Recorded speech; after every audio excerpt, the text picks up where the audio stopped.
The Wabash RT is a road and gravel e-bike from Yamaha. They've been making e-bikes since 1993, so what difference does 30 years of experience make? Let's take a ride and find out.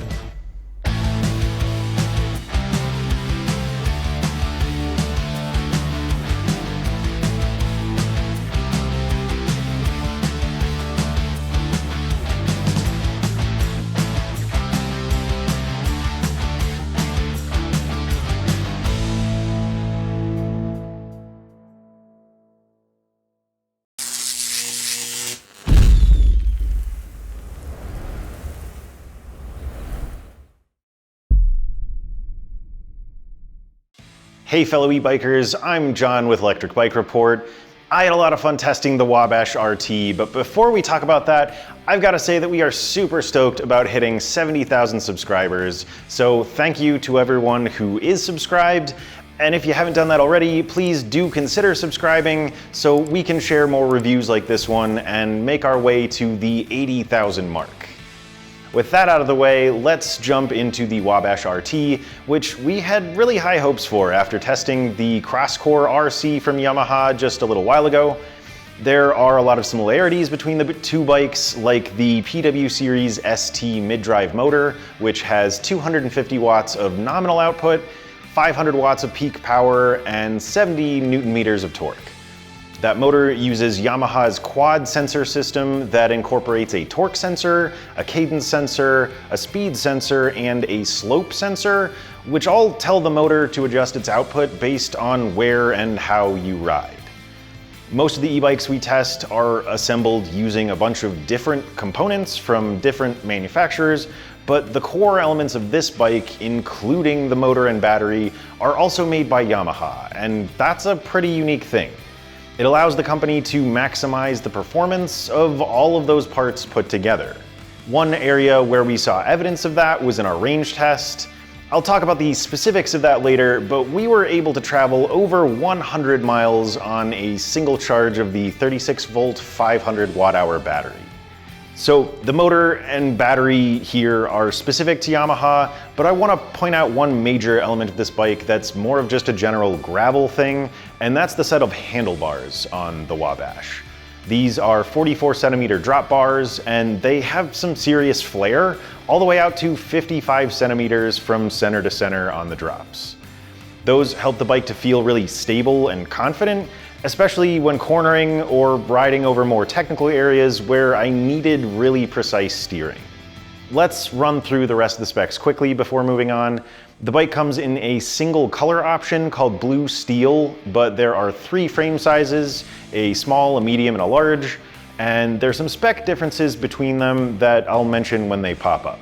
First on the list is the Shimano GRX group set that includes a 1x11 drivetrain with a 44-tooth chainring and an 11 to 42-tooth cassette, as well as a hydraulic disc brake system with 2 piston calipers, a 160mm rotor on the rear, and a 180mm rotor on the front. The bike comes with a set of flat pedals on either 165mm crank arms for the small and medium-sized frame, or 170mm cranks on the large. Yamaha spec bike with 700C by 45mm Maxxis Rambler tires, which are the lighter weight EXO version with 120 threads per inch. The bike can accommodate up to 53mm wide tires, although Yamaha suggests sticking with the stock setup, and we found it to be a good middle ground. The tires and wheels are tubeless ready though, so with a little extra work, you can greatly reduce the possibility of getting a flat. There's no front suspension on the Wabash, but there is a Limotech dropper seat post with 40mm of travel on the small frame or 60mm on the medium and large. And that includes 25mm of suspension travel to make the ride a bit more comfortable. And there's a custom Yamaha saddle there as well. The stem length varies from 80mm on the small to 90 on the medium and 100mm on the large. And then up in the cockpit, the right brake lever is also the shifter. There's a dropper post lever on the top of the right bar, and then there's a small bell on the left side, as well as the control panel with a black and white display. The bike doesn't include integrated lights, but there is the option to add fenders with a tail light and a cargo rack separately. The Wabash is UL 2849 certified, and ours weighed right around 48 pounds. This is also a Class 3 e-bike that offers pedal assist up to 28 miles per hour, but that about wraps it up. Let's see what happened in our testing. So as I mentioned, the Wabash RT includes Shimano hydraulic disc brakes as part of the GRX group set, and we measured their performance in our brake test by pedaling the bike up to 20 miles per hour, applying the brakes, and measuring how far the bike traveled as it came to a complete stop. We did the same thing 3 times and calculated an average stopping distance of 20 feet 8 inches. After testing literally hundreds of other e-bikes, we have a pretty broad span of results, and anything around 20 or 21 feet is absolutely great. Considering that these are Shimano brakes, we didn't really expect anything less, and their performance in the field was just as good. I tested the bike on dirt and gravel roads out in the desert and came across quite a few really rocky or washed out areas where I needed to control my speed. These brakes had a really strong bite, but they could still modulate speed really well, and they proved to be really effective in keeping the bike under control. So with that in mind, we definitely consider the Wabash to be spec'd well with quality brakes. I performed our speed test with the Wabash RT, where the goal was to see how fast the bike could go in each pedal assist setting with a moderate level of effort. So let's go see how that worked out. All right, we are here on the Yamaha Wabash RT for a speed test. And I'm going here pretty fast actually without the motor, kind of right around 13.5 miles per hour, maybe up towards 14 at times. And I'm kind of going by this app because the bike's display does not have tenths of a mile per hour. I just broke 14 there. So anyway, let's go up to Eco Plus mode. So the first setting here. Shift up a gear. And you know, the difference here is pretty subtle. Getting about a mile per hour difference, I would say on average. Yeah, so we're up around 15 right now, 14.5, 15. Let's go up to regular eco mode.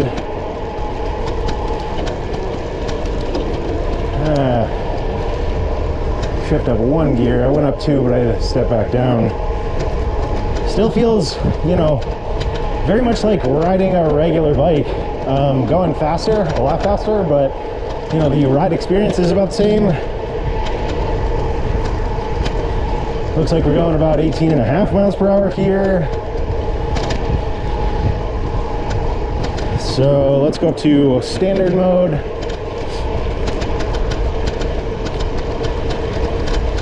Definitely feeling more power here. Shift up another gear.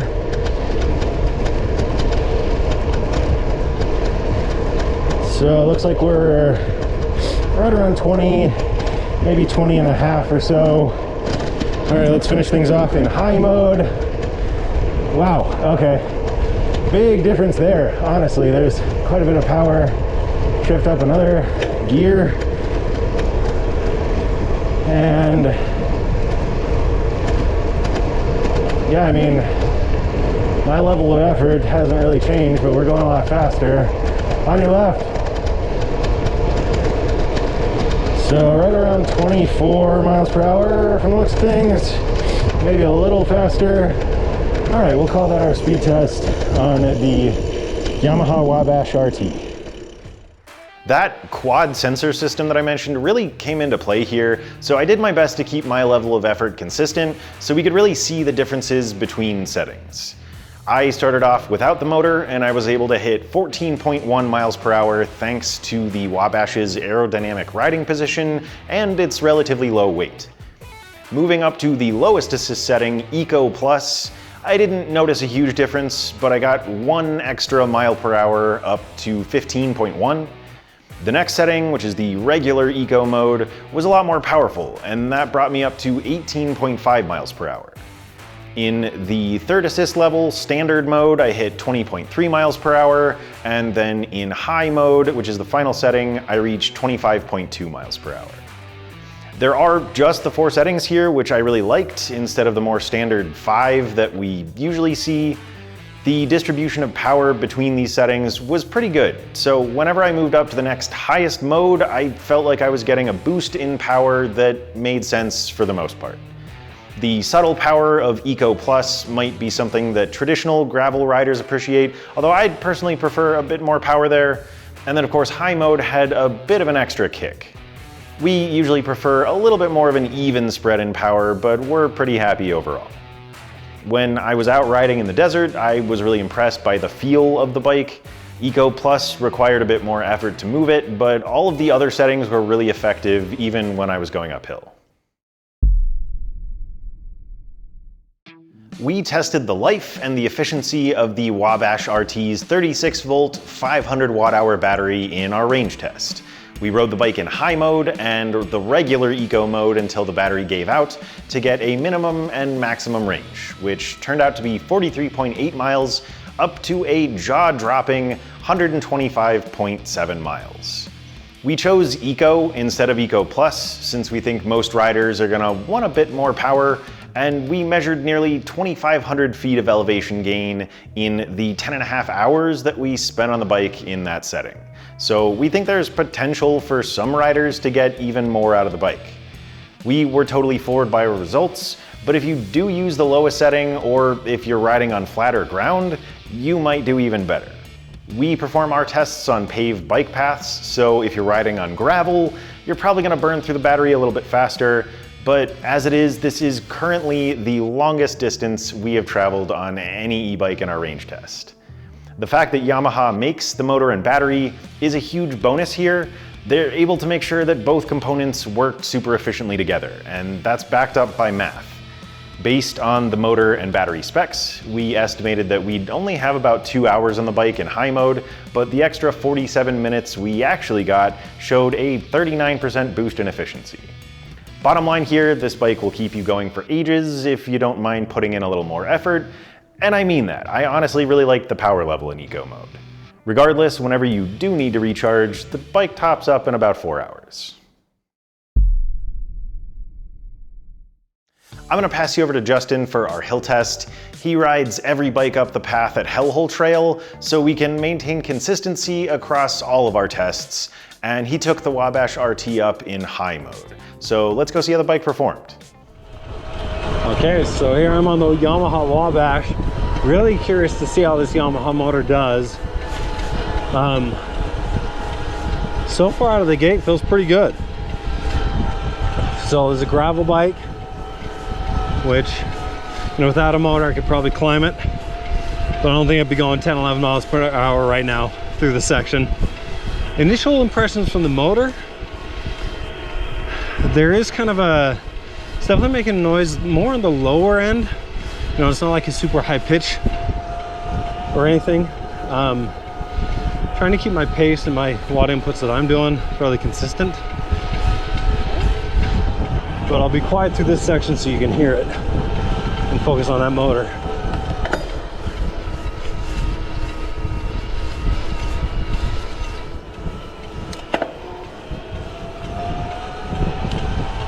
So yeah, like I said, you can hear a little bit of a whine, a little bit of motor noise, but kept me solid, right? 9-10 miles an hour on that. And overall, if I'm coming from a non-e-bike gravel, I probably feel like superhuman. So my initial take on the motor, we'll see what the results say, but fairly impressed so far. So we'll see what the time says. First things first, sorry about the camera wobble. It's a little tough to find a good angle with a GoPro with such a low riding position on this bike. But anyway, Justin pedaled up the hill in 1 minute and 28 seconds while keeping an average speed of 12.3 miles per hour. I compared this data to all of the e-bikes we've tested with 250 watt mid-drives, and the Wabash came out pretty close to the top of the list when it comes to speed. I want to compare the Wabash's results with those of Yamaha's Crosscore RC, since they have very similar specs, including the same motor and battery. The Wabash was 7 seconds and almost 1 mile per hour faster than the Crosscore, and we attribute that to its weight and its riding position. The Wabash is about 5 pounds lighter, and it's more aerodynamic with the drop bars, so it has a bit of an easier time on hills. When I was out in the desert on those dirt and gravel roads, I came across some hills that I really wouldn't have wanted to pedal up on an analog bike, but the Wabash made the job incredibly easy. Bottom line, since this bike uses a mid-drive motor, you'll have to put in a little bit of effort, but you're not going to have any problem pedaling up just about any hill in your path. There are many factors that contribute to a bike's ride quality, including its sizing, its riding position, its suspension, and its motor, among many others. So let's go out on the Wabash and chat about those things so you can get a feel for the bike. All right, we are back on the Yamaha Wabash RT to give you a sense of what it's like to ride. This is a hybrid road/gravel bike. Leans a little bit more into the gravel side of things, but as you might expect, you get a fairly aggressive forward lean to your riding position. Although with the flared 440mm drop bars, you're not stuck in the same spot all the time. You have some flexibility in how the bike feels and responds based on where you hold on to it.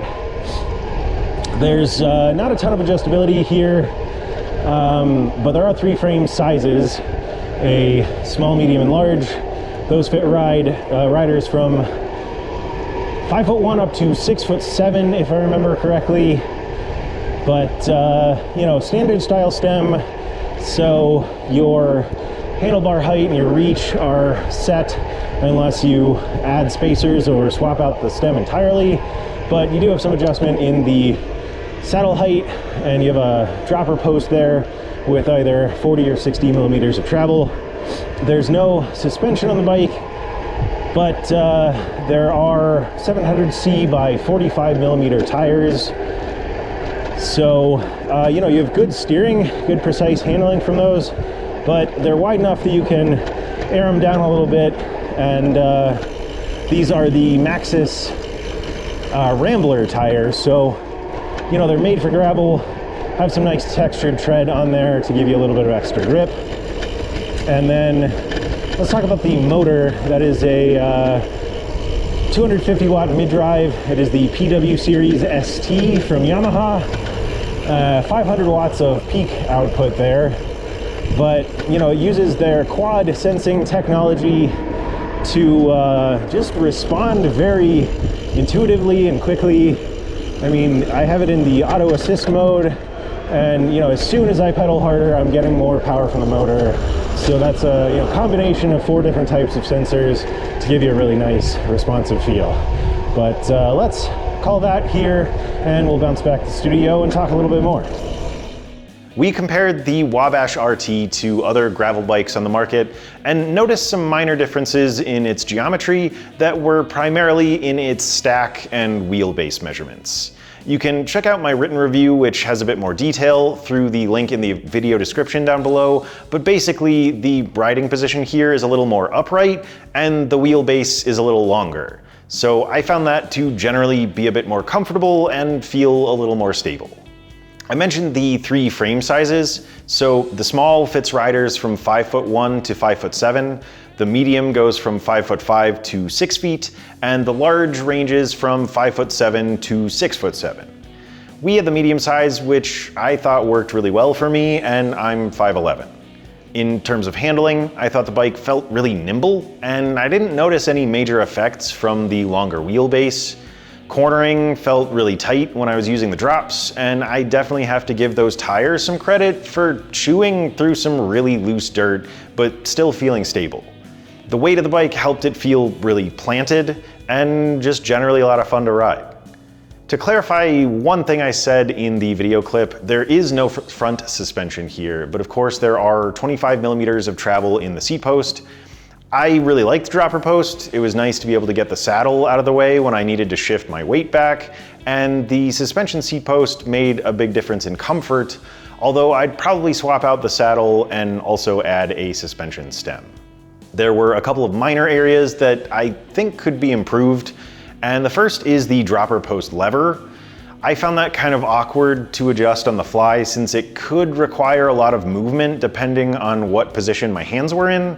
Shimano makes a left brake lever for the GRX group set that includes a dropper post lever, and I'd suggest that Yamaha go that route in the future.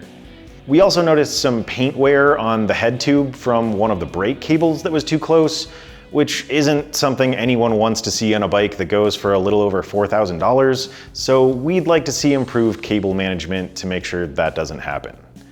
But there's one more feature that I really loved about the Wabash, and that's the auto assist mode. Let's go out one last time so you can see how that works. All right, we are here on the Yamaha Wabash RT, and I wanted to show off the auto assist setting here. So let's see, right now I am in the highest assist setting, which is called high. Got to hit the up arrow button to turn the auto mode on. There's a little A that pops up there, and then it reduced the power to standard mode. But let's get moving here, and I'll kind of show you a little bit about what it does. Get my seat post adjusted. So you can see the display kind of adjusting the setting. Right now I'm pedaling really soft. It's in eco, and then if I start applying some more pressure to the pedals, now we're in standard, and then if I really give it some gas, we're up into high, and then I just kind of want to like bring this up to top speed and you know, show you that it's pretty easy to do that, and it's very functional and it's very responsive. So getting up to about 26 miles per hour here. Might be able to do, yeah, there we go, 27. So that's about the max I've been able to hit. But anyway, we'll bounce back to the studio and talk a little bit more. That was by far my favorite way of riding this bike. With the quad sensor system here, the Wabash felt incredibly natural and responsive in all of its settings, but in my opinion, the auto assist mode kicked that up to another level. I really liked that I could just hop on the bike and go without messing around with the control panel, and I've got to give Yamaha some serious kudos for how dialed in this setting felt. Our contact at Yamaha told us that the Wabash RT was inspired by the randonneur style of endurance cycling, where riders often cover distances of 200 kilometers or about 124 miles. Considering the results of our range test where we hit 125 miles, I think they nailed it, but they also included wide handlebars and plenty of bosses on the frame and fork to make it possible to carry luggage. If you like a sportier style of bike, we think the Wabash would be a great option for bike packing and touring, as well as commuting to work, or just dedicated gravel riding. This is definitely a bike for those who enjoy cycling and who want to preserve the feel of an analog bike, but who also want the option of a much easier ride. Yamaha's 30 years of e-bike experience definitely made a difference in the feel of this bike. It's really easy to feel like Superman on the Wabash, and we had a lot of fun no matter where we were riding with it. It did a great job in every part of our testing, and while we do have some critique about the dropper post lever and the cable management, we think those things are pretty easy to overlook. We give this bike 2 very solid thumbs up, and if you want to take a closer look at it, we'll leave a link to Yamaha's website down in the video description, along with another one to our written review. Please do use our link if you decide to pick one up for yourself, as it allows us to keep making high quality reviews with no additional cost to you. And don't forget to like and subscribe so you can see more of our reviews, which we release usually a couple times a week. That's all for today though. Thanks for taking a ride with me. Again, I'm John with Electric Bike Report, and this is the Yamaha Wabash RT.